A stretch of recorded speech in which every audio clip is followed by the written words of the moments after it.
வாய்க்கால் ஈகியருக்கு வீர வணக்கம் வீர வணக்கம் வீர வணக்கம் வீர வணக்கம். சிங்கள அரசு பணம் கொடுத்து பயிற்சி கொடுத்து போர் கப்பல் ரேடார் கொடுத்து சந்திரன் நடேசன்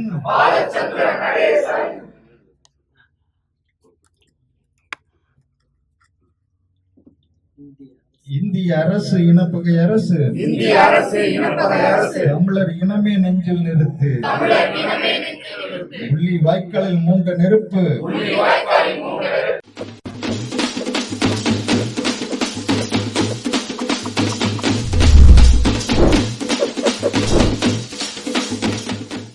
இருபத்தோராம் நூற்றாண்டு என்பது இந்த படுகொலையோடு தான் தொடங்கியது.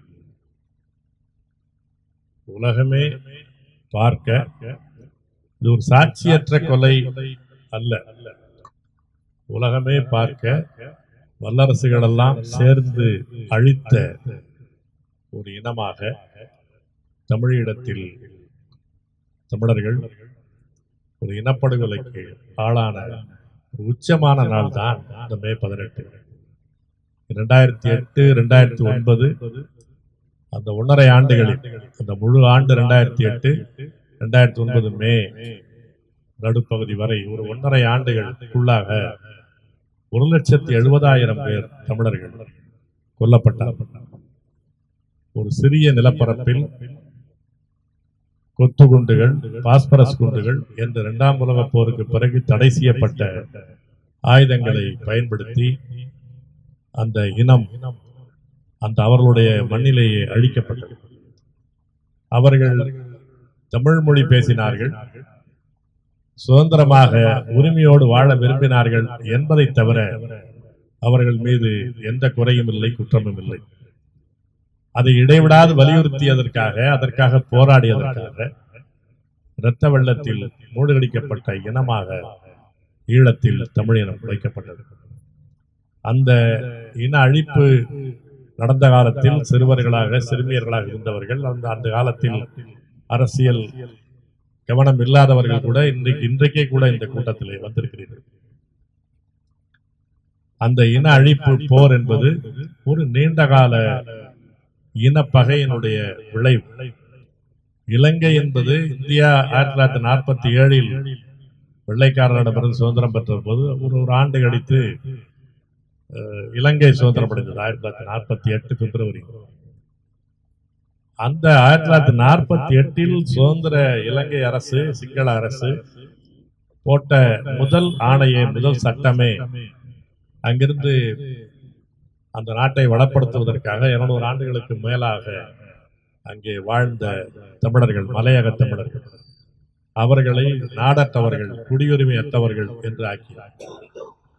திடீரென்று அந்த இலங்கை சுதந்திரம் அடைந்த உடனேயே அந்த இலங்கையின் தோட்ட தொழிலாளிகளாக அதை வளப்படுத்திய அந்த மலைகளையே வளமான பகுதியாக மாற்றிய நம்முடைய தமிழர்கள் நாடற்றவர்களாக, குடியுரிமை பறிக்கப்பட்டவர்களாக மாற்றப்பட்டார்கள்.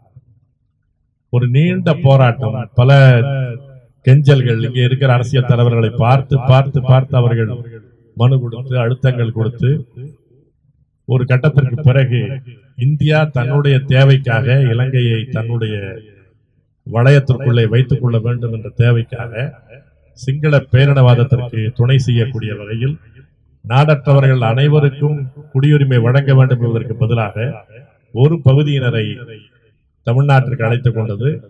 ஒரு சிறு பகுதிக்கு குடியுரிமை வழங்கப்பட்டது. அதற்கு பிறகும் கூட நாடற்றவர்களாக, குடியுரிமை அற்றவர்களாக அங்கே பல பேரும் வாழுகிறார்கள். அப்படிப்பட்ட ஒரு இனப்பகை என்பது இந்தியமும் சிங்களமும் இணைந்து தொடக்க காலத்திலிருந்து செய்து கொண்டிருக்கிறார்கள். அதனுடைய ஒரு உச்சமான நிலையாகத்தான் 2008 2009 நடைபெற்ற ஒரு இன அழிப்பு.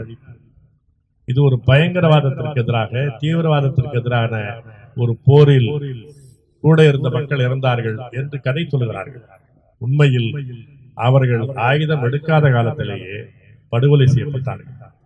அங்கே 1974 ஒரு தமிழர்களுக்காக, தமிழ் மொழிக்காக உலகத்தமிழ் மாநாடு யாழ்ப்பாணத்தில் நடந்த போது எந்த ஒரு ஆத்திரமூட்டலும் இல்லாமல், எந்த எதிர்ப்பு பேச்சும் இல்லாமல், அது ஒரு இலக்கியம் குறித்து, தமிழ் மொழி குறித்து ஒரு ஒரு ஆய்வு மாநாடு. அந்த மாநாட்டிலே கூட சிங்கள காடையர்கள், காவல்துறையினர் புகுந்து படுகொலை செய்தார்கள். அப்படி ஒரு சிங்களர்கள் தமிழின பகையோடு தொடர்ந்து அங்கே ஒரு இன அழிப்பை தொடர்ந்து நடத்தினார்கள். அதனுடைய மிக உச்சமாகத்தான் அது நடந்ததே தவிர 2008, 2009 தமிழர்கள் ஆயுதம் தூக்கியதால் உருவான எதிர்விளைவு அல்ல. தாங்கள் சுதந்திரமாக வாழ வேண்டும் என்று இருக்கிற வாய்ப்பில் என்ன கொடுக்கப்பட்டிருக்கிறதோ அந்த வகையில் தான் அவர்கள் போராடினார்கள். அவர்கள் நாடாளுமன்றத்தில் தேர்ந்தெடுக்கப்பட்டு அங்கே இருக்கிற 17 நாடாளுமன்ற தொகுதியிலும் ஒரே கேள்வியை முன்வைத்து தமிழீழம் தனிநாடு வேண்டும் என்ற கோரிக்கையை முன்வைத்து அமைதியான முறையில், நாடாளுமன்ற முறையில், தேர்தல் முறையில் அவர்கள் கேட்டு பார்த்தார். அதை அந்த அரசாங்கம் ஏற்கவில்லை. அப்படி கேட்டவர்களை, அதற்கான உண்ணாநிலை போராட்டம் நடத்தியவர்களை தாக்கினார்கள், அழித்தார்கள். இதனுடைய ஒரு நீண்ட விளைவாகத்தான் அங்கே ஆயுத போராட்டம் தொடங்கியதை தவிர இவர்களாக விரும்பி யாரும் ஆயுதம் தூக்குவது இல்லை. நமக்கு தெரியும், எல்லாருக்கும் தெரிந்த செய்திதான். ஆயுதம் தூக்குவது என்பது தன்னுடைய உயிர் போகும் என்பது தெரிந்தவன் தான் தூக்க முடியும். வேறு வழியில்லை என்ற நிலையில், நிர்பந்திக்கப்பட்ட நிலையில் தான் இந்த போராட்டத்தை நடத்தினார்கள். விடுதலை புலிகள் தமிழீழ தேசிய தலைவர் பிரபாகரன் தலைமையில் மிகச்சிறிய வீரம் செறிந்த போராட்டத்தை, அதே நேரத்தில் நேற்றைக்கு காணொலியிலே தலைவர் மணியரசன் அவர்கள் சொன்னது போல ஒரு அறம் சார்ந்த போராட்டத்தை, ஒரு வீரத்தில் ஒரு அறம் சார்ந்து இருப்பது என்பதுதான் விடுதலை இயக்கத்திற்கும் பயங்கரவாதத்திற்கும் இருக்கிற வேறுபாடு. ஆயுதம் தூக்குவது, எதிரியை அழிப்பது என்பது எல்லோருமே அறத்தை கடைபிடிப்பதில்லை. அறத்தை கடைபிடிப்பது என்று சொன்னால் ஆயுதம் எடுக்காத சாதாரண மக்கள் மீது கை வைக்காமல் இருப்பது, தன்னிடம் சிக்கிய எதிரியை கௌரவமாக நடத்துவது, தன்னிடம் சிக்கிய வேற்றின சிங்கள இன பெண்களை கௌரவமாக நடத்துவது, இதுதான் அறம் சார்ந்த போர். ஒரு பக்கத்திலே நீங்கள் அதில் உலகமே பார்த்து வியந்த ஒரு கடைசியாக நடந்த ஒரு தாக்குதல், பலாலி விமான நிலையத்தை தாக்கினார்கள். பலாலி விமான நிலையத்தில் விடுதலை புலிகள் தாக்குவார்கள் என்பது தெரிந்து பயணிகள் விமானத்திற்கு இடையிலே போர் விமானத்தை வைத்தான் சிங்களன் கோழைத்தனமாக. ஆனால் விடுதலை புலிகள் பயணிகள் விமானத்தை விட்டுவிட்டு சரியாக போர் விமானத்தை மட்டும்தான் தகர்த்தார்கள். அதற்கான வியூகம் வகுத்தார்கள். தமிழீழ தேசிய தலைவர் பிரபாகரன் கடைசி எல்லை வரையில், கடைசி ஆட்கள் சாகர வரையிலும் கூட சாதாரண சிங்கள பெண்கள் மீது குண்டு வீசிவிடக் கூடாது, குடியிருப்புகள் மீது குண்டு வீசிவிடக் கூடாது என்பதில் ஒரு அறத்தின் பால் நின்று நடத்திய ஒரு போர், ஒரு கௌரவமான விடுதலை போர். அது ஒரு இந்திய அரசுடைய நேரடியான கண்காணிப்பு, நேரடியான வழிகாட்டுதல். இந்தியாவின் சார்பிலே 3 அதிகாரிகள், 3 பேரும் மலையாளிகள். அவர்கள் நேரடியாக நின்று வழிகாட்டி, சிங்கள அரசாங்கத்தின் சார்பிலே 3 பேர், இந்திய அரசாங்கத்தின் சார்பிலே 3 பேர், 6 பேர் சேர்ந்து அன்றாடம் வழிகாட்டி அந்த இன அழிப்பு போரை 1.5 ஆண்டுகள் தொடர்ந்து நடத்தி அழித்தார்கள். செஞ்சிலுவை சங்கம் நடத்திய மருத்துவமனைகள் அழிக்கப்பட்டது. ஐநா மன்றத்தின் சார்பிலே பேசியவர்கள், அவர்கள் சார்பிலே அமர்த்தப்பட்ட மருத்துவர்கள் அழிக்கப்பட்டார்கள். இப்படி உலகத்தினுடைய எந்த சட்டங்களும் போர் விதிகளையும் மீறி ஒரு பேரினவாத பேரழிப்பு போராக நடந்தது. எனவே அப்படிப்பட்ட போரை இந்த தமிழினம் இந்த 21ஆம் நூற்றாண்டு தொடக்கத்திலேயே சந்தித்து ஒரு பேரழிவை சந்தித்தது. அந்த அழிவுக்கு பின்னால் மிகப்பெரிய மாற்றங்கள், அது ஒரு பெரிய அழிவுதான். 1.5 லட்சம் தமிழர்கள், 1,70,000 தமிழர்கள் கொல்லப்பட்டார்கள் என்ற நிலையில் கூட வரலாற்றினுடைய அடுத்த கட்டம் நகர்ந்தது. தமிழீழ தேசிய தலைவர் பிரபாகரன் தன்னுடைய கடைசியான மாவீரன் நாளிலே சொன்னார், எங்களுடைய இலக்கு மாற, எங்களுடைய லட்சியம் மாற, போராட்டத்தினுடைய வடிவம் மாறும் என்று சொன்னார். அதன் பிறகு ஆயுத போராட்டம் என்பது மக்கள் திரள் போராட்டமாக மாறும் என்பதற்கான அறிவிப்பை தான் அவர் செய்தார். ஆனாலும் அதை உலகம் அனுமதிக்கவில்லை, அழிக்கப்பட்டார்கள். அவர்கள் ஆயுத போராளிகள், நாளைக்கு தூக்கி விடுவார்கள் என்ற அச்சத்தை பரப்பி அவர்களை அழித்தார்கள். இந்த இன அழிப்பில் நாம் புரிந்து கொள்ள வேண்டிய அரசியல் செய்தி, அமைப்பியல் செய்தி இரண்டு முக்கியமானது. அந்த போரை 7 நாடுகள் சேர்ந்து உலகத்தினுடைய புவிசார் அரசியலில் எதிரெதிர் முனையில் இருந்தவர்கள். பாகிஸ்தானும் சரி, சீனாவும் இந்தியாவும் எப்போதுமே பகை முனையில் இருப்பவர்கள். ஆனால் இந்த இன அழிப்பு போரில், தமிழின அழிப்பு போரில் எல்லோருமே ஒரே திசையில் நின்றார்கள். சிங்களர்களோடு சேர்ந்து கொண்டு அந்த இன அழிப்பில் ஈடுபட்டார்கள். அதற்கான முதன்மையான காரணம் இந்தியா தான். உலக நாடுகள் இதை கேள்வி கேட்காமல் விட்டதற்கான முதன்மையான காரணம் இந்தியா தான். ஏனென்றால் இந்தியாவை ஆளுகிறதும் ஆரிய இனம், சிங்கள இனமும் ஆரிய இனம். எனவே அந்த இன பாசத்தின் விளைவாக, தமிழர்கள் மீதான இனப்பகையின் விளைவாக இந்தியாவும் சிங்களமும் இணைந்து கொண்டு அந்த இன அழிப்பு போரை நடத்தியது. இந்தியா இந்த போரில் ஈடுபட்டிருக்கிறது என்ற காரணத்தினால்தான் வேறு எந்த நாடும் நியாயத்தை வலியுறுத்துவதற்காக வரவில்லை. அது இந்தியாவை பகைத்துக் கொள்ள, இந்தியா என்ற மிகப்பெரிய சந்தையை இழப்பதற்கு எந்த நாடும் விரும்புவதில்லை. எனவே அந்த வகையில் தான் உலக நாடுகளுடைய அரசியலில் அதுதான் போக்கு. எந்த நாடும் ஒரு நியாயத்திற்காக இறங்க மாட்டான். தன்னுடைய நாட்டிற்கு எது நன்மை, தன்னுடைய பகை நாட்டிற்கு எது சரியானது என்பதை அளந்து பார்த்து தன்னுடைய தன்னலத்தின் அடிப்படையில் தான் ஒவ்வொரு நாடும் உலக அரசியலில் ஈடுபடுவார்கள். அதுதான் இன்னைக்கு இருக்கிற நிலைமை. அந்த அடிப்படையில் நாம் இன அழிப்புக்கு உள்ளாகி இருக்கிறோம் என்ற நிலை வந்தாலும் கூட ஐநாவுடைய எல்லா சட்டங்களும் மீறப்பட்டிருக்கின்றன என்று புரிந்தாலும் கூட இந்தியா அதற்கு துணையாக இருக்கிறது என்ற ஒரு காரணத்துக்காகத்தான் வேறு எந்த நாடும் நியாயத்தின் பக்கம், நீதியின் பக்கம் நிற்கவில்லை. குறைந்தபட்சம் தமிழீழம் அதனுடைய விடுதலை ஆதரிக்க வேண்டாம், போரை நிறுத்து என்று கதறினோம். தமிழ்நாடு முழுவதும் எல்லோருமே, சாதாரண ஏழை எளியவர்கள் முதல் பெரிய சினிமா துறையில் இருக்கிறவர்கள் வரையிலும் அந்த போரை நிறுத்து என்ற போராட்டம். போரை நிறுத்த வேண்டும் என்பதற்காகத்தான் முத்துக்குமார் தன்னையே மாய்த்துக் கொண்டார். அவனை தொடர்ந்து 19 பேர் தீக்குளித்து மாண்டார்கள். போரை நிறுத்து என்ற ஒற்றை குரல் தான். அந்த போரை நிறுத்துவதற்கு சிங்களமே உடன்பட்டாலும் கூட அதை உடன்பட விடாமல் அந்த போரை இறுதி வரையில் நடத்தியவர்கள் இந்திய அரசு தான். இங்கே அன்றைக்கு வெளியுறவுத்துறை அமைச்சராக இருந்த பிரணாப் முகர்ஜி பின்னாலே குடியரசுத் தலைவராக இருந்து ஓய்வு பெற்றார். அண்மையில் தான் இறந்து போனார். அவர் இங்கே பேசுகிற போது வந்து சென்னையிலே சொன்னார், இந்த போரை நிறுத்த நாங்கள் விரும்பவில்லை, அது எங்களுடைய சகோதர நாடு, நாங்கள் ஆயுதம் கொடுப்பதையோ ரேடார் கொடுப்பதையோ நிறுத்த முடியாது என்று நேரடியாக சென்னையிலே கருணாநிதி வீட்டினுடைய வாசலிலே, அன்றைக்கு முதலமைச்சராக கருணாநிதி இருந்தார், அவருடைய வீட்டு வாசலில் சொல்லிவிட்டு தான் பத்திரமாக போனார். மிக வெளிப்படையாக இந்திய அரசு அந்த இன அழிப்பில் ஈடுபட்டது. இந்திய அரசு அப்படி ஈடுபட்டுவதற்கான காரணம் இது ஒரு ஆரிய கட்டமைப்பு. இந்த தெளிவு நீண்ட காலமாக தமிழர்களுக்கு இல்லை, இன்றைக்கு கூட முழு தெளிவு கிடையாது. இந்திய அரசை தமிழர்களுக்கு ஆதரவாக மாற்றிவிடலாம், இந்திய அரசின் துணையோடு அங்கே ஈழத்தமிழர்களுக்கான உரிமைகளை பெற்றுவிடலாம் என்று இன்றைக்கும் கூட கருதுகிறவர்கள் ஈழத்தமிழர்கள் மத்தியிலும் உண்டு, நம்முடைய தமிழர்கள் இடையே உண்டு. உண்மை என்ன? அது ஒரு இனப்பகை. இது பல காரணம். இதுக்கு முன்னாடி நீண்ட காலம் பேசியிருக்கிறோம், நம்ம நீண்ட நேரம் பேச வேண்டியது.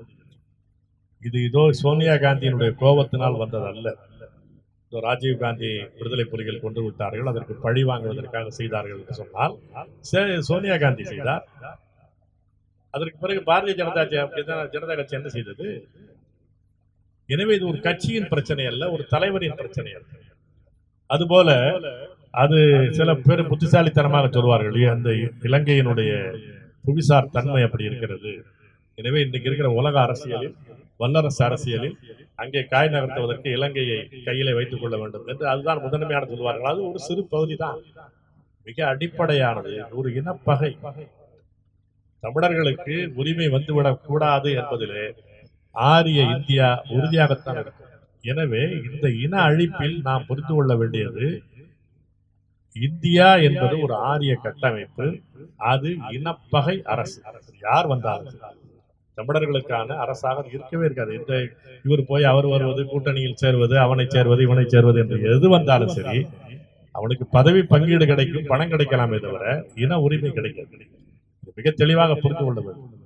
நாம் நம்முடைய உள்நாட்டு அரசியலினுடைய ஒரு நீட்சி தான் வெளியுறவில் எந்த அரசும் நடந்து கொள்வது. நாம் சந்தித்திருக்கிறோம். 1965 என்னுடைய ஊரில் இந்தியை திணிக்காது என்று கேட்டதற்காக ராணுவத்தை வரவழைத்து துப்பாக்கியால் சுட்டார்கள். 400-500 பேரை கொண்டார்கள். என்னுடைய கடற்பரப்பில் நான் இருக்கிறேன் என்று சொன்னதற்காக மீனவர்கள் இன்றைக்கு வரையில் சுட்டுக் கொல்லப்படுகிறார்கள், இழிவுபடுத்தப்படுகிறார்கள். எனவே இது தொடர்ச்சியாக நடக்கிறது. ஒரு 1,00,000 பேர் கொள்ளுகிற போது அது இனப்பகை, இன அழிப்பு என்பது தெரிகிறது. அவ்வளவுதான். ஒரு இன அழிப்பு என்பது, இனப்பகை என்பது தொடர்ந்து நடந்து கொண்டிருக்கிறது. அதை புரிந்து கொண்டு நாம் ஒரு தமிழின உணர்வோடு தமிழ்நாட்டு அரசியலை எவ்வளவு விரைவாக நடத்துகிறோமோ அப்போதுதான் நமக்கும் முடிவு, உலகம் முழுவதும் இருக்கிற தமிழர்களுக்கான உரிமைகளை பெற முடியும். அன்றைக்கு போர் நிறுத்தம் கோரி தமிழ் தேசிய பேரியக்கம் கிட்டத்தட்ட நம்முடைய வரலாற்று நூல் வந்திருக்கிறது, நீங்கள் பார்த்தால் தெரியும். தடமாறா தமிழ் தேசியம் அந்த நூலை பாருங்கள், பழைய தமிழர் கண்ணோட்டம் இதழ்களை பாருங்கள். ஒவ்வொரு வாரமும் நான் போராடுறேன். ஒரே முக்கிய அந்த போர் கடைசி காலத்தில் போரை நிறுத்து என்பதற்காகத்தான். யாருமே அடையாளப்படுத்த முடியாத நேரத்தில் இந்தியா இனப்பகையோடு நடந்து கொண்டிருக்கிறது என்பது புரியாமல் இருந்த காலத்தில் இந்திய கொடியையும் சிங்கள கொடியையும் எரித்து நம்முடைய தோழர்கள் கைதானார்கள்.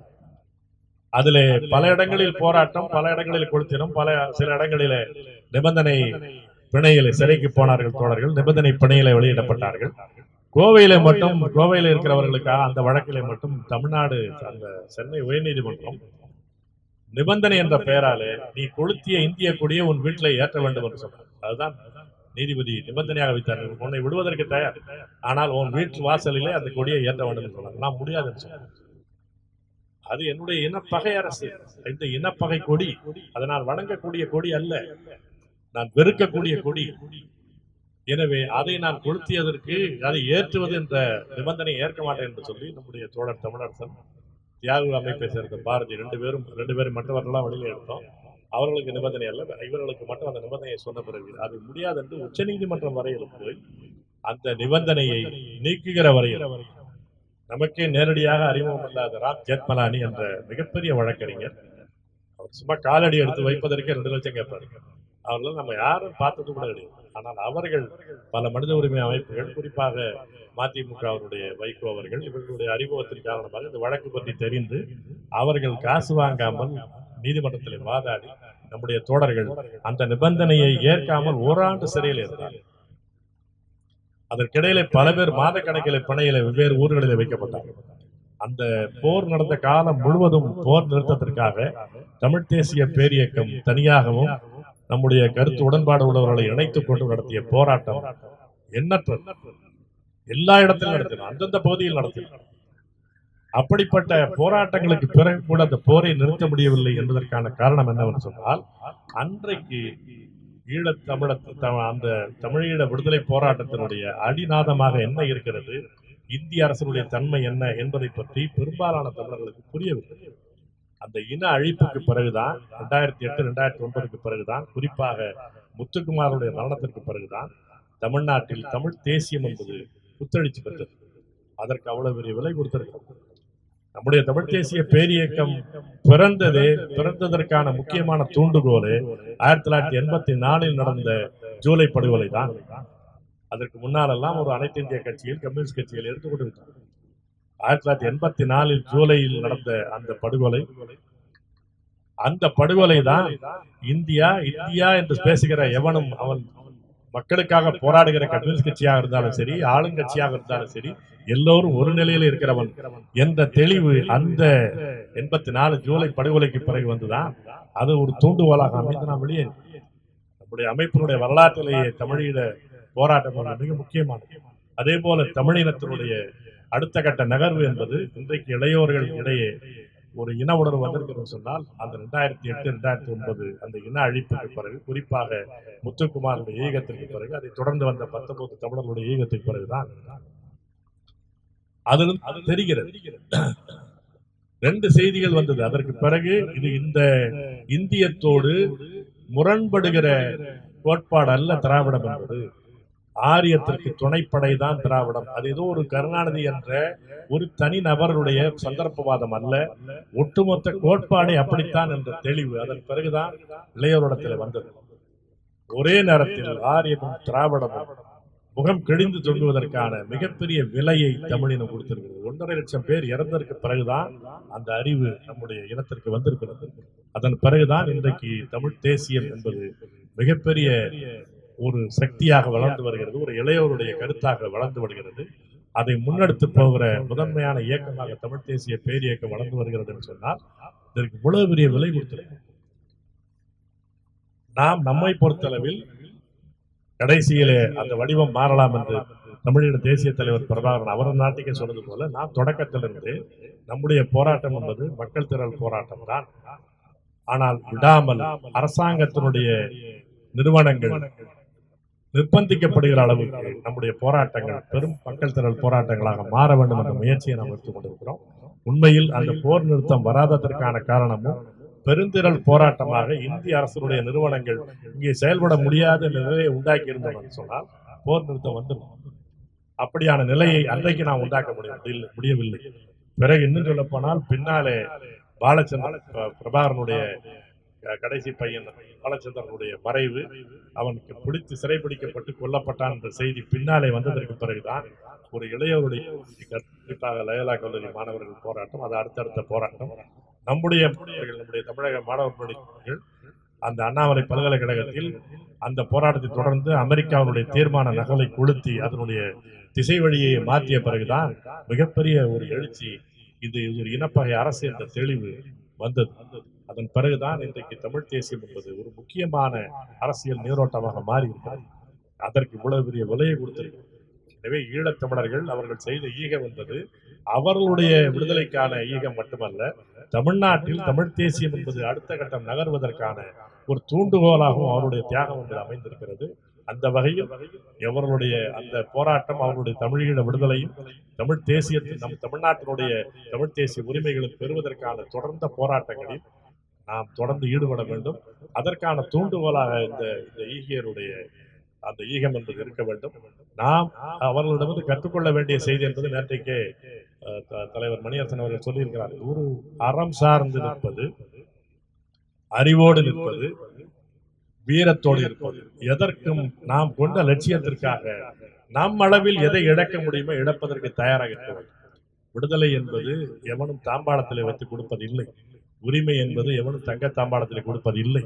போராடி பெறுவதுதான். போராடுவது என்பது நாம் பெரிய விடுதலைக்காக சிறிய உரிமைகளை இழப்பதுதான், பெரிய மகிழ்ச்சிக்காக சிறிய மகிழ்ச்சிகளை இழப்பதுதான். எனவே அப்படிப்பட்ட அதற்கு பேர் தான் ஈகம் என்று சொல்லுகிறோம். சிறிய அளவில் நடந்தால் அது சாதாரண ஒரு அர்ப்பணிப்பு என்று சொல்லுகிறோம், பெரிய அளவில் நடந்தால் அது ஈகம், தியாகம் என்று சொல்லுகிறோம். எனவே அப்படிப்பட்ட தியாக உணர்வை அவரிடத்துல பெற வேண்டும். நம்முடைய மாதவியர்கள் சொன்னது போல நாம் அன்றைக்கு பார்த்திருக்கிறோம். பல பேர் உங்களுக்கு எல்லாம் இப்ப பார்த்திருக்க மாட்டேங்குது. அந்த ஈழத்தமிழர்கள் அதனுடைய போராளிகள் மிகப்பெரிய போராளியா இருப்பாங்க, ஆனா மிக அடக்கத்தோடு இருப்பான், மிக தெளிவாக உறுதியான ஆளா இருப்பான். அடுத்த நிமிடம் அவன் மிகப்பெரிய இலக்கை அடைந்திருப்பான், ஆனா நம்மிடம் பேசுகிற போது அடக்கமாக இருப்பான். அப்படியான ஆளா நமக்கு தெரியும். தமிழக தேசிய தலைவர் பிரபாகரனோடு நேரடியாக பேசுவது கூட அப்படித்தான் சொல்வாரு. மதுரையில பல நாட்கள் தங்கி இருந்தார். அவர்களோடு பழைய சாதாரண தோழர்கள் இன்றைக்கு பாருங்கள், அவர் இவ்வளவு பெரிய தலைவர் தெரியாமே நாங்கள் சாதாரணமா பேசிட்டு சொல்லுவார். அப்படிப்பட்ட ஒரு ஒரு ஒரு ஒரு பொறுப்பு, ஒரு கொள்கலனாக, அது ஒரு கெப்பாசிட்டியாக அவர்களெல்லாம் இருந்திருக்கிறார். எனவே அதெல்லாம் நாம் கற்றுக்கொள்ள வேண்டும். ஒரு நீண்ட விடுதலை போராட்டம், நம்முடைய இன எழுச்சி என்பதெல்லாம் சாதாரணமாக வருவதல்ல. அது நாம் விடாப்பிடியாக போராடுவது, அதற்காக நம் அளவில் ஒப்படைத்துக் கொள்வது, நம்மால் ஆன அர்ப்பணிப்பை செய்வது, அதற்காக உழைப்பது என்ற ஒரு இடைவிடாத பணிதான் நம்முடைய இலக்கை அடைய பயன்படும். அதுதான் இந்த ஈழத்தமிழர் போராட்டத்தில் நாம் கற்றுக்கொள்ள வேண்டிய என்பதை ஈழத்தமிழர்களுக்கு, இந்த இனப்படுகொலைக்கு தமிழர்களுக்கு, அந்த போராட்டத்தை முன்னெடுத்த தமிழீழ விடுதலை புலிகள் தலைவர்களுக்கு என்னுடைய வீர வணக்கம். நன்றி.